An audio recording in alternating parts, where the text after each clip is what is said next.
Wildfire challenges us somewhere every day. Our departments and crews are responding to more fires with greater complexity, our communities are experiencing larger and more destructive fires, and associated losses continue to rise.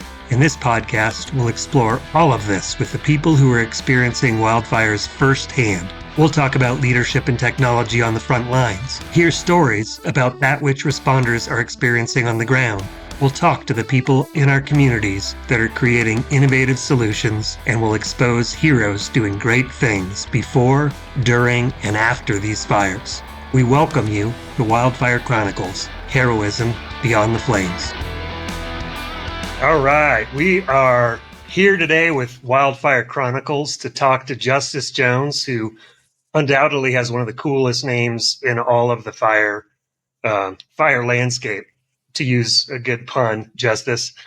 I want to come back and find out about your name, but why don't you give us a bit of an introduction to who you are, man? Tell us just a bit about Justice.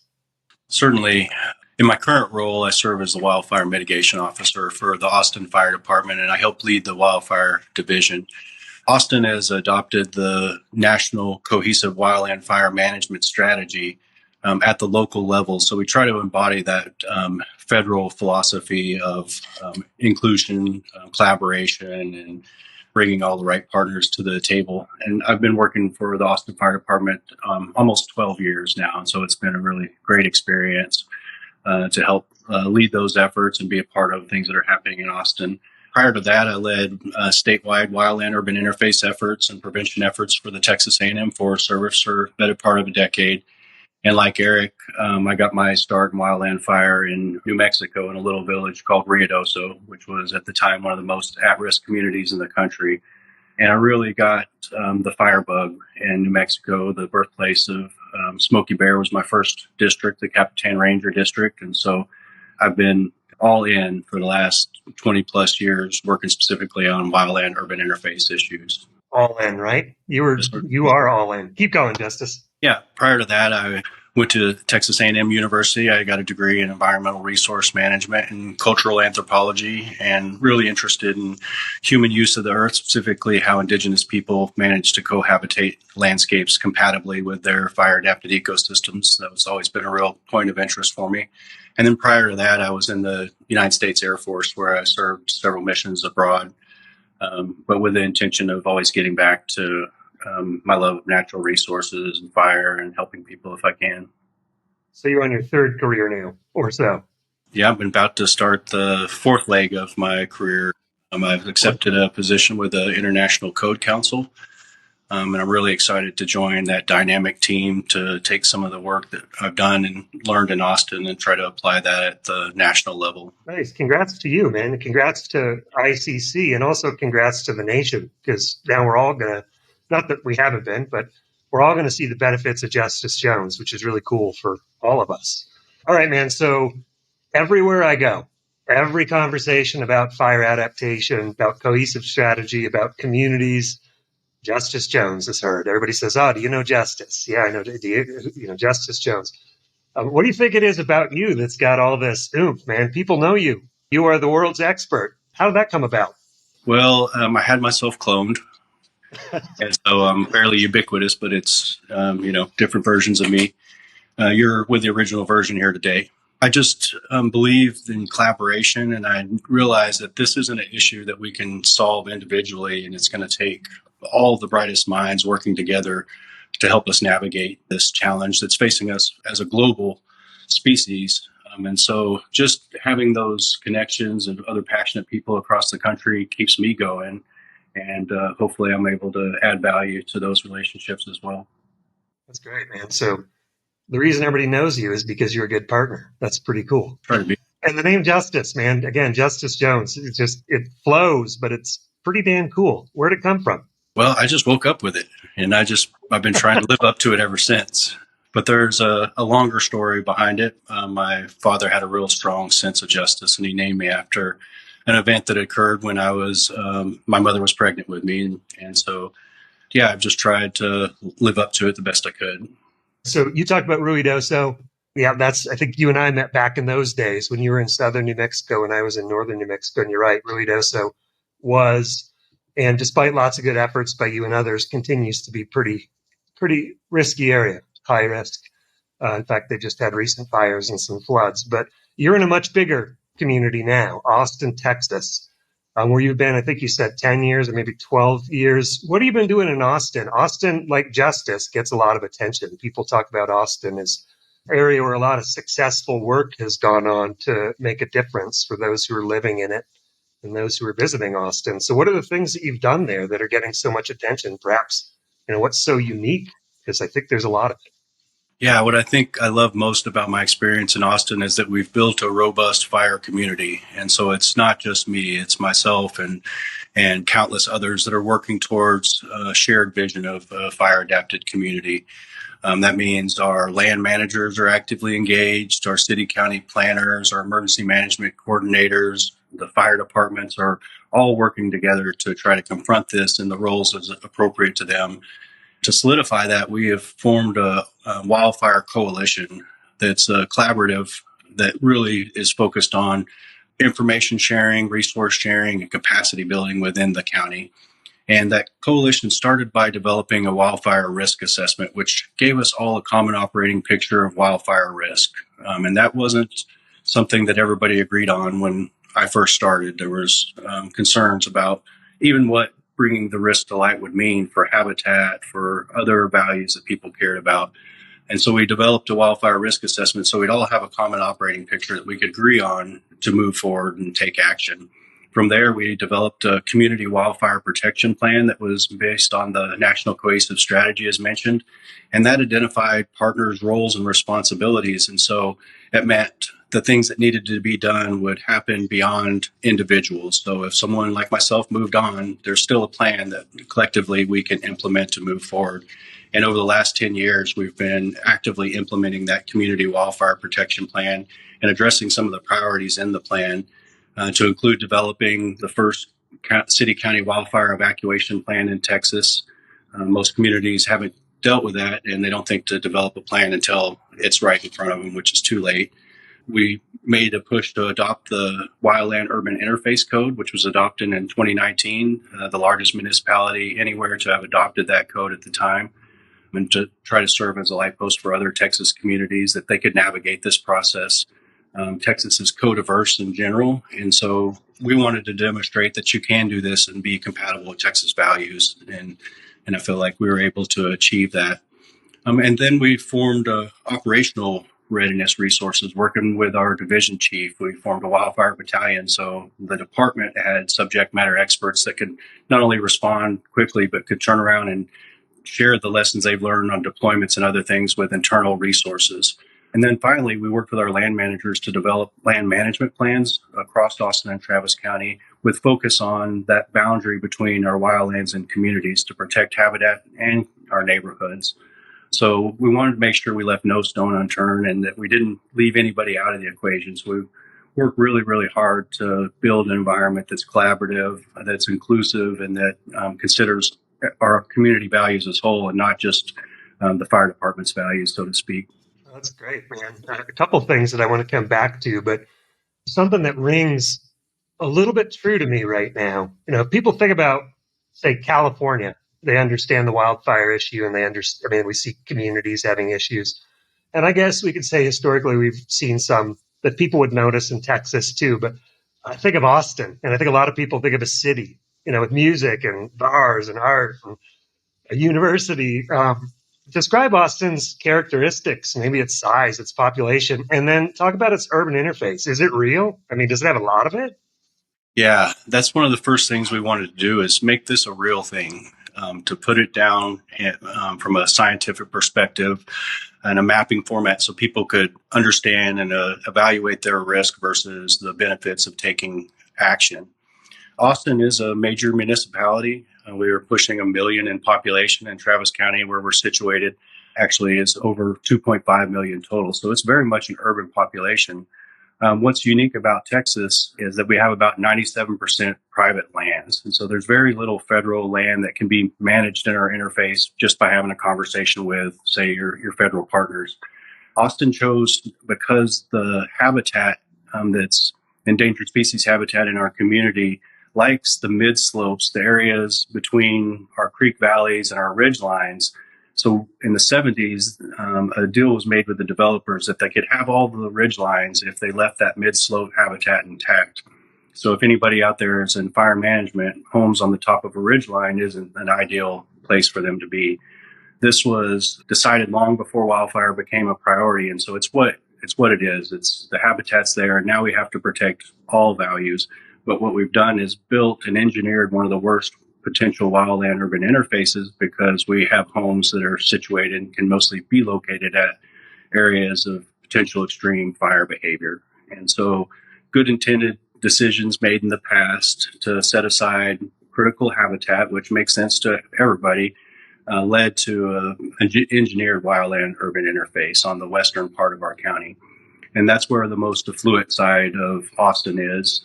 You get the views in the hills.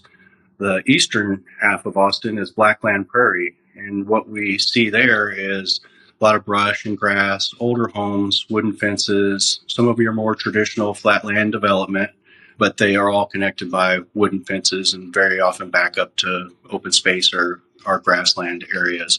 So when we initially did our risk modeling, we focused mostly on fire intensity, which put us on just on the west side of Austin, where we're going to see the big flames, and there's going to be a show. But the reality is we had missed the entire eastern crescent if we just looked at risk from fire intensity. So we went back and reran our modeling and included rate of spread and structure density into our modeling. And that really illustrated that Austin has wildfire risk, city and Travis County has wildfire risk countywide. And recognizing that the wildfire is not going to respect those political boundaries, it was really important for us to collaborate with our partners in Travis County, because they actually owned most of our wildland urban interface that abutted the city.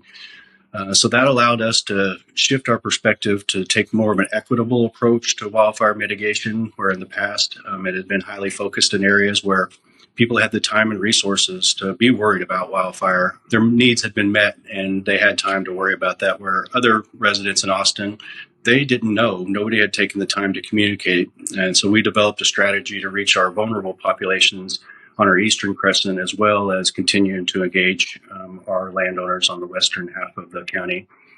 And so it's really created a more equitable approach to wildfire by looking at all types of fire behavior in relation to structures, and not just where you're going to get the big show. Really something that we're proud of, and I hope continues as we move forward with updating our community wildfire protection plan.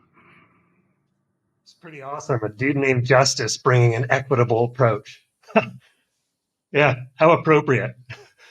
Kevin, you got something to ask there? Yeah, well, so you mentioned a couple different things, and you brought up endangered species. You brought up humans as this global species, and your work kind of with the land management approach. And I have the fortune of being an adjunct professor at DePaul University, and I teach a class called Developing Sustainable Strategies. And I always try and bring in different recent literature.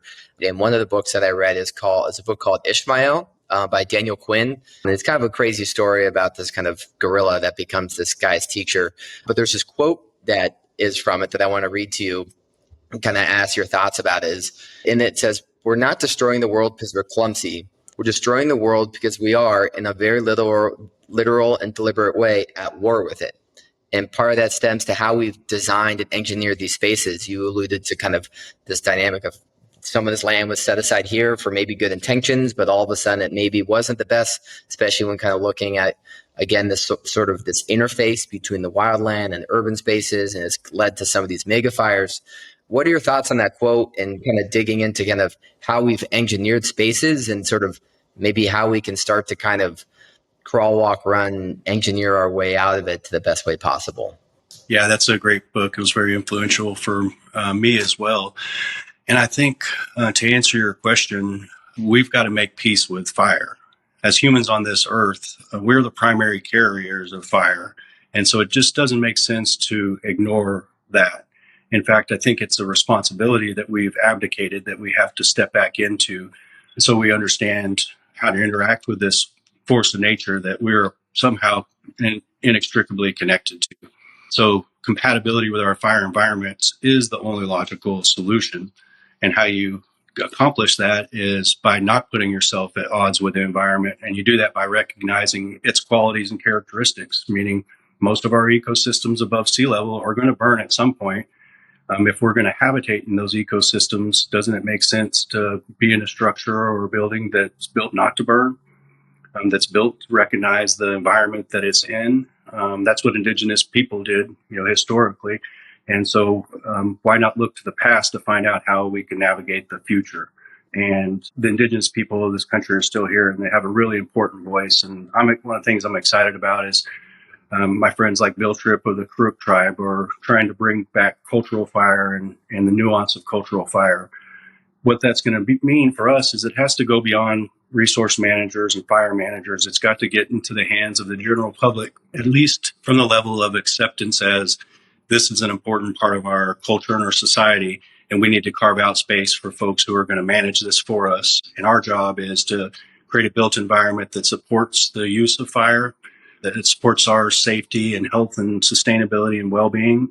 And I think the way to do that is by changing people's consciousness around fire, by helping them understand that it's not a foe, that it's a force that we can reconcile with and become more compatible with. And I truly believe that's possible. It may not happen in our lifetimes, but I feel like there's pioneers out there that are trying to help us navigate this complexity and do so in a way that we end up being more compatible and we start developing in a way that's intentional and not adversarial with nature.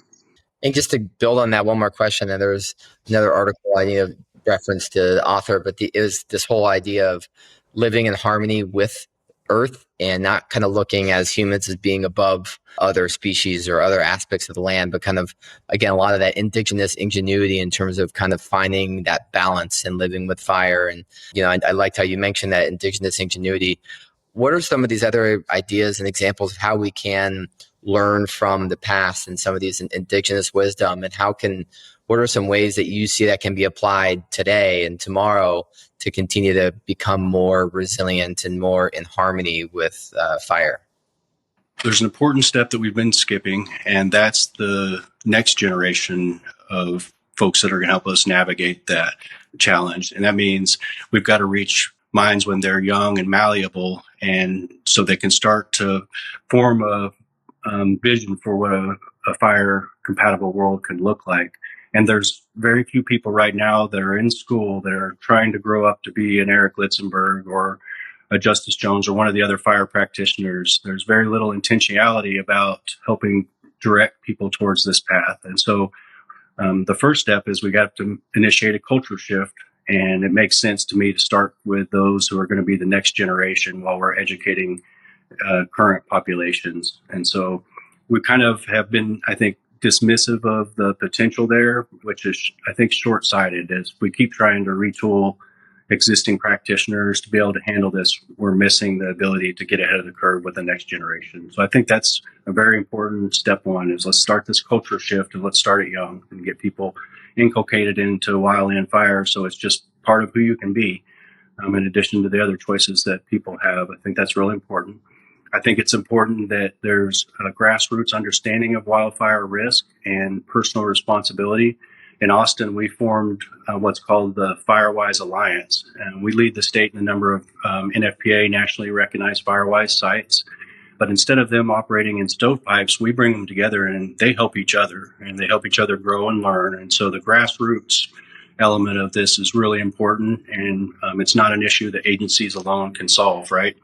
And so that next level of buy-in, especially at the local government level, is to make sure that there's understanding, ownership, and leadership intent behind wildfire compatibility and being in harmony with our environment. One of the ways we accomplished that in Austin is we had asked our city council to pass a resolution telling us what we need to do to be fire adapted in an informed way, and also helping them understand their role as city leaders.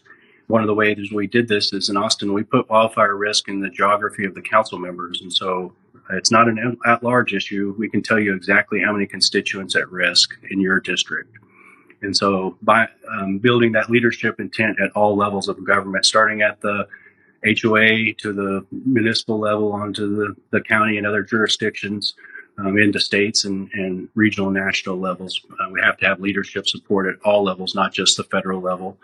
That's really important. And then we have to codify what we decide are our best practices for navigating this. And that can happen in lots of ways.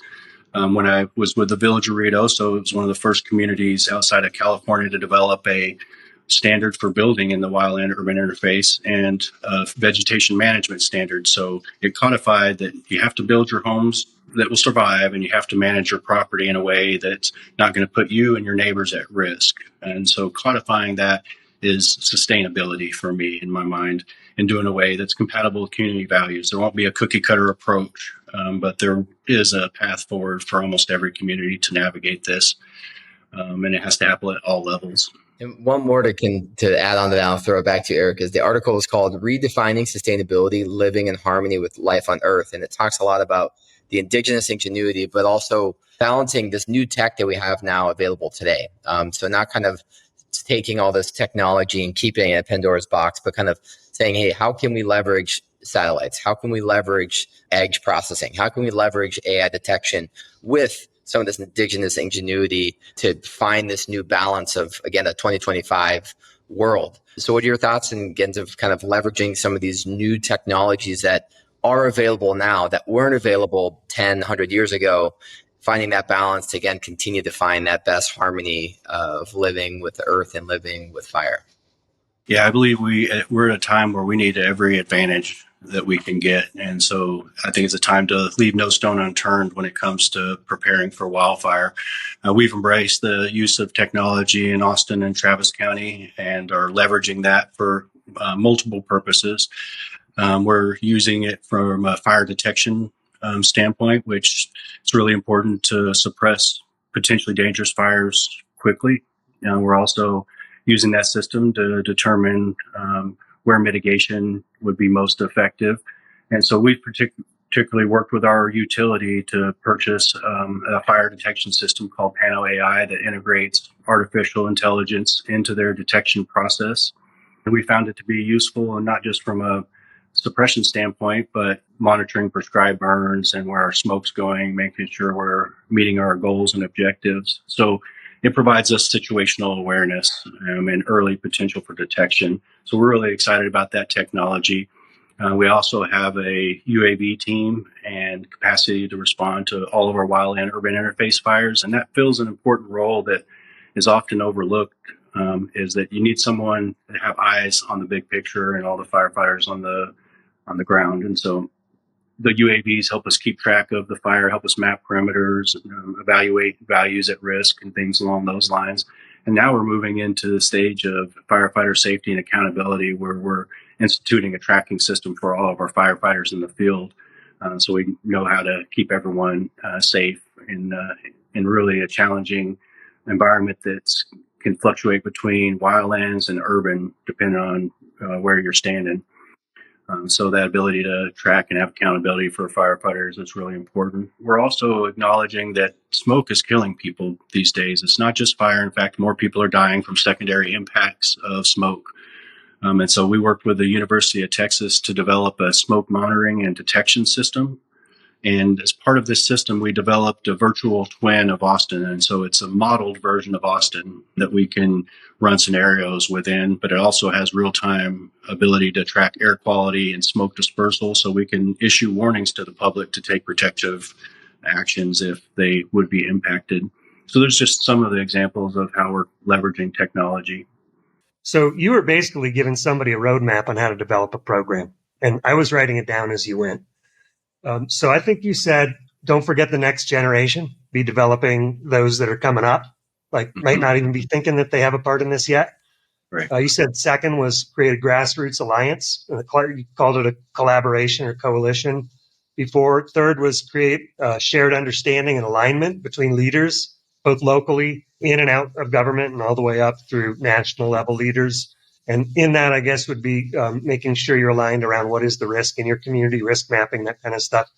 And then the last thing you said was to codify the best practices, which to me seems like a pretty good roadmap. What do you think somebody following your roadmap is going to find as challenges along the way? Or what did you experience? What was the hard part? Mm-hmm. Well, one of our challenges is that our fire environment is based on cyclical droughts. And so we don't get the annual Santa Ana winds to remind everybody that it's a fire adapted ecosystem. And so it may be a decade between major fires or longer. And so maintaining that awareness and vigilance over time is really important. One of the ways that we've done that was through the use of prescribed fire and letting people know that our ecosystems will burn. It's a matter of when, and maybe we should try to burn them on our terms and our time frame. So we use fire as a way to kind of remind people that they're in a fire environment, even though we haven't had that direct experience. And then when fires are happening elsewhere, we make sure that our community is aware of the elements that drove that fire and that they still all exist in Austin, and we have that potential.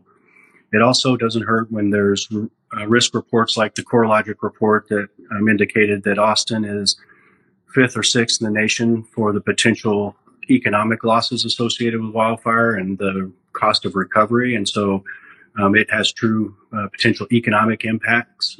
And then finally, we're feeling the pressure from insurance industry making decisions to write policies or not in particular areas. And that's become much more of a driving factor than it ever was. We have people calling us frantically asking for help to maintain their coverage. And so I think that's a new driving force that we're all experiencing. It's not necessarily how we would have want people to move into compliance, but that's certainly a factor in the overall continuity of awareness of wildfire in Austin. Yeah, that's significant everywhere, man. And the insurance thing is, I mean, we're hearing it in all these communities, all the chiefs we talk to, all the fire leaders, all the community leaders saying, what are we doing about insurance? People are getting dropped. And I know you not just locally, but because you've been doing stuff at the national level. I mean, feel free to talk about anything you're doing with insurance or Wildland Fire Policy Committee or whatever. But I guess I'm real curious to know what's going to happen with you and ICC. That's a cool transition. Yeah, I'm excited.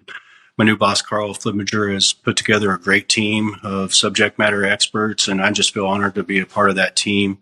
And the goal is to help kind of take that roadmap, which for us culminated in codifying the Wildland Urban Interface Code, and share that with other communities to be a resource to help them navigate that process. Because we know code doesn't start with talking about code. It starts with talking about the need for a code, maybe, and even starts before that with the understanding of wildfire risk. And so I think it's going to create opportunity to share some of the lessons I've learned, help navigate some of the pitfalls and challenges associated with working in wildland urban interface. And my hope is to help communities be successful in codifying their best practices for wildfire. Yeah, man. And codes are sort of that intersection of, everything you've been talking about with this risk mapping, but how is something ultimately going to change the insurance curve too? Mm-hmm. And, all the curves we're dealing with, number of acres, the increasing risk, the increasing injuries, the, to some degree, decreasing workforce that some of us are dealing with. So you're sort of in this cool intersection of taking what you did successfully in Austin and giving us all some benefit.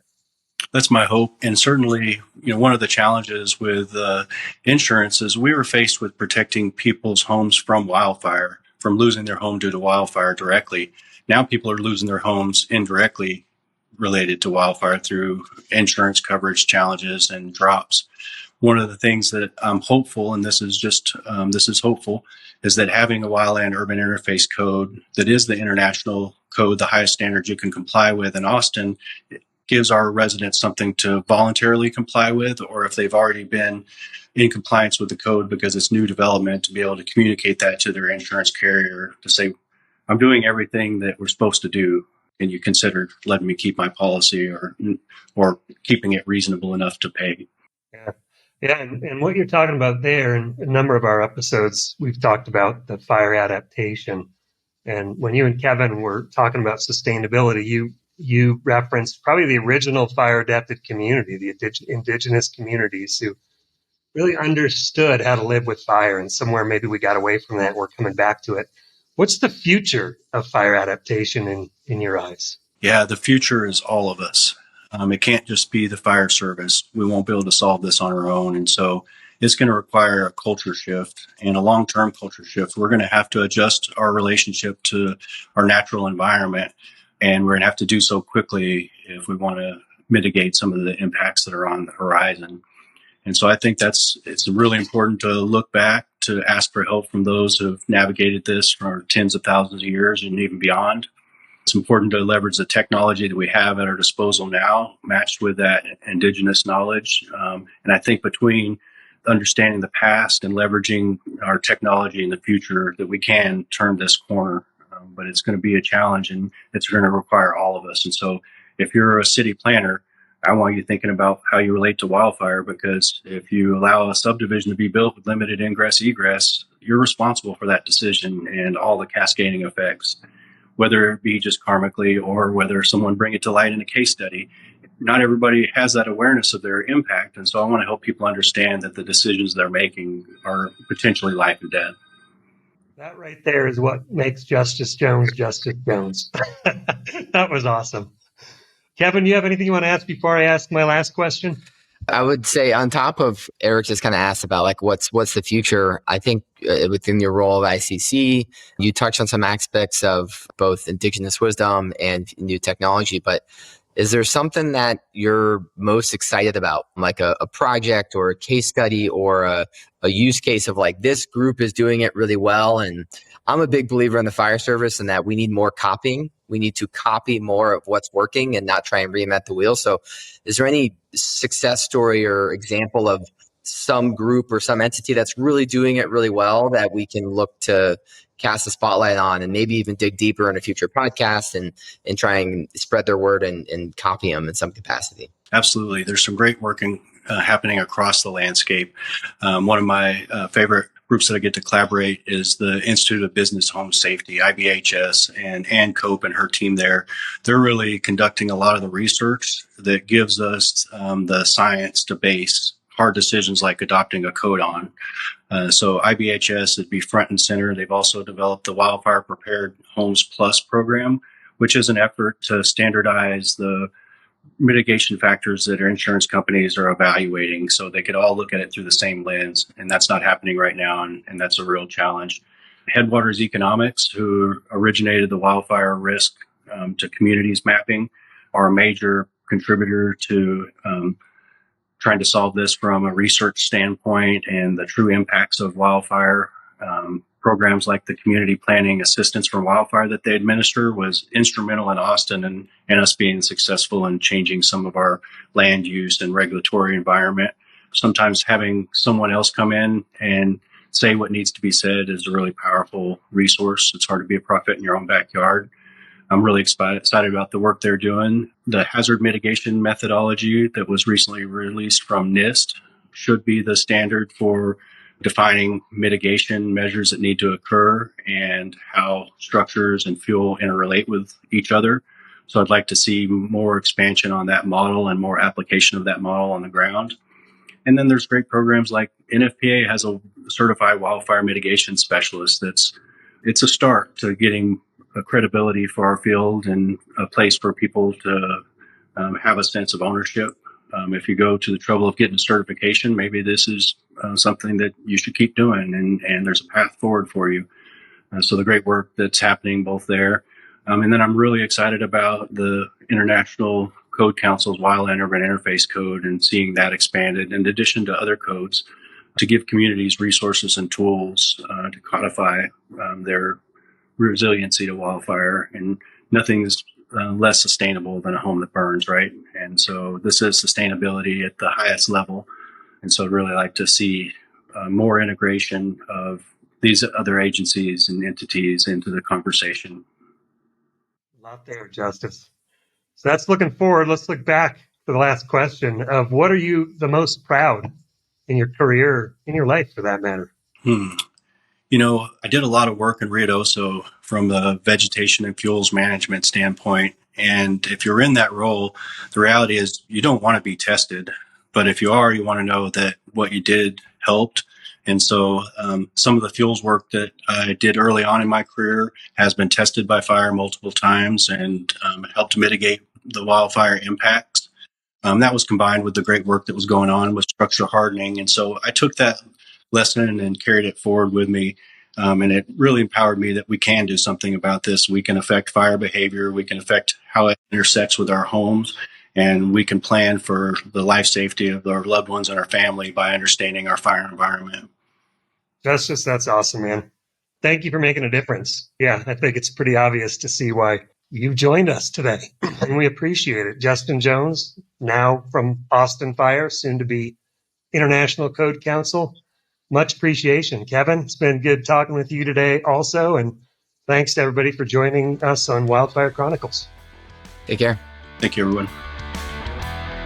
We are certain you enjoyed hearing from those who are doing great things in the wildland-urban interface, and hope maybe you even learned a little something new. If you have a story to share, please reach out to us. In the meantime, we thank you for listening to Wildfire Chronicles, Heroism Beyond the Flames. We'll see you next time.